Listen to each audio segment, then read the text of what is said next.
श्रीमद् भागवत में सत्य, धर्म, अहिंसा, करुणा, क्षमा आदि नैतिक मूल्यों का विस्तार से समझाया गया है। कई कहानियों के माध्यम से ये ग्रंथ लोगों को सदाचारी जीवन जीने और नैतिक आचरण का पालन करने के लिए प्रेरित करता है। सकारात्मक दृष्टिकोण का विकास, ये ग्रंथ जीवन में आने वाली चुनौतियों का सामना करने के लिए प्रेरित करता है। ये ग्रंथ लोगों को सकारात्मक दृष्टिकोण विकसित करने और जीवन में आशावादी बनने के लिए प्रेरित करता है। परिवार और समाज के प्रति कर्तव्यों का बोध कराता है। श्रीमद् भागवत में परिवार और विद्यार्थियों को अपने कर्तव्यों को पूरा करने और अपने लक्ष्यों को प्राप्त करने के लिए प्रेरित करके उन्हें आत्मनिर्भर बनाया जा सकता है। निर्णय लेने की क्षमता, उन्हें सही निर्णय लेने और अपने जीवन के महत्वपूर्ण निर्णय लेने के लिए तैयार रहने के लिए प्रेरित किया जा सकता है। आत्मविश्वास और आत्मसम्मान, उन्हें अपनी क्षमताओं पर विश्वास करने और आत्मसम्मान विकसित करने के लिए प्रेरित किया जा सकता है।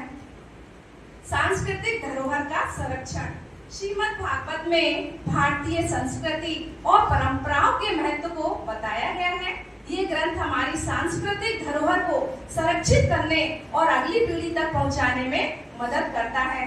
सामाजिक समरसता का निर्माण, श्रीमद् भागवत में सभी प्राणियों के प्रति प्रेम और सम्मान का भाव सिखाया गया है।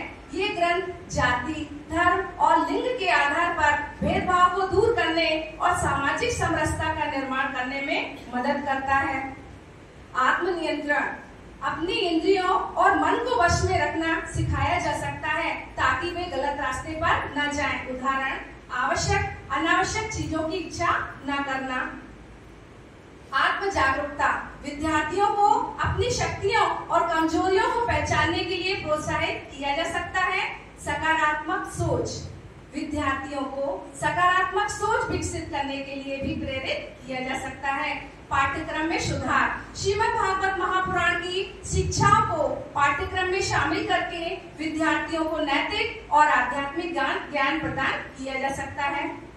एकाग्रता, चिंतन और मनन, ध्यान और योग के माध्यम से विद्यार्थियों में एकाग्रता, चिंतन और मनन शक्ति का विकास किया जा सकता है। सकारात्मक दृष्टिकोण का विकास किया जा सकता है। आशावादी बनने के लिए प्रेरित किया जा सकता है। कृतज्ञता, विद्यार्थियों को कृतज्ञता व्यक्त करने और जीवन से में मिलने वाली अच्छी चीजों के लिए आभारी रहने के लिए प्रेरित किया जा सकता है।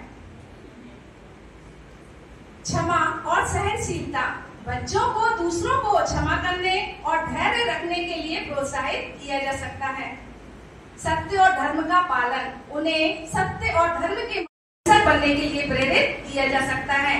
ईश्वर में अटूट विश्वास, विद्यार्थियों को ईश्वर में अटूट विश्वास रखने और जीवन में आने वाली हर परिस्थिति में उनका मार्गदर्शन प्राप्त करने के लिए प्रेरित किया जा सकता है।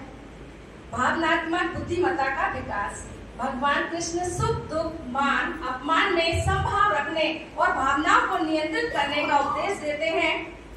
उदाहरण के माध्यम से हम बच्चों को सिखाया जा सकता है कि परीक्षा में कम अंक आने पर निराश होने की बजाय अपनी गलतियों से सीखें और अगली बार बेहतर प्रयास करें। दोस्तों के साथ झगड़ा होने पर क्रोधित होने की बजाय शांति से बातचीत करके समस्या का समाधान निकालें।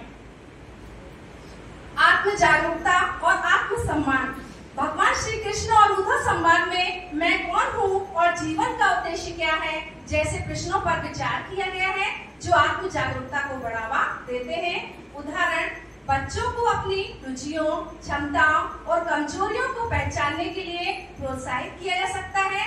उन्हें ये समझने में मदद की जा सकती है कि हर व्यक्ति अद्वितीय है और उसमें कुछ विशेष गुण हैं जिससे उनका आत्मसम्मान बढ़ेगा। कर्म और जिम्मेदारी, निष्काम कर्म योग का उपदेश दिया गया है जिसका अर्थ है फल की इच्छा के बिना अपने कर्तव्यों का पालन करना। उदाहरण, बच्चों को अपने स्कूल के काम को समय पर पूरा करने, घर के छोटे मोटे कामों में मदद करने और अपनी गलतियों की जिम्मेदारी लेने के लिए प्रोत्साहित किया जा सकता है।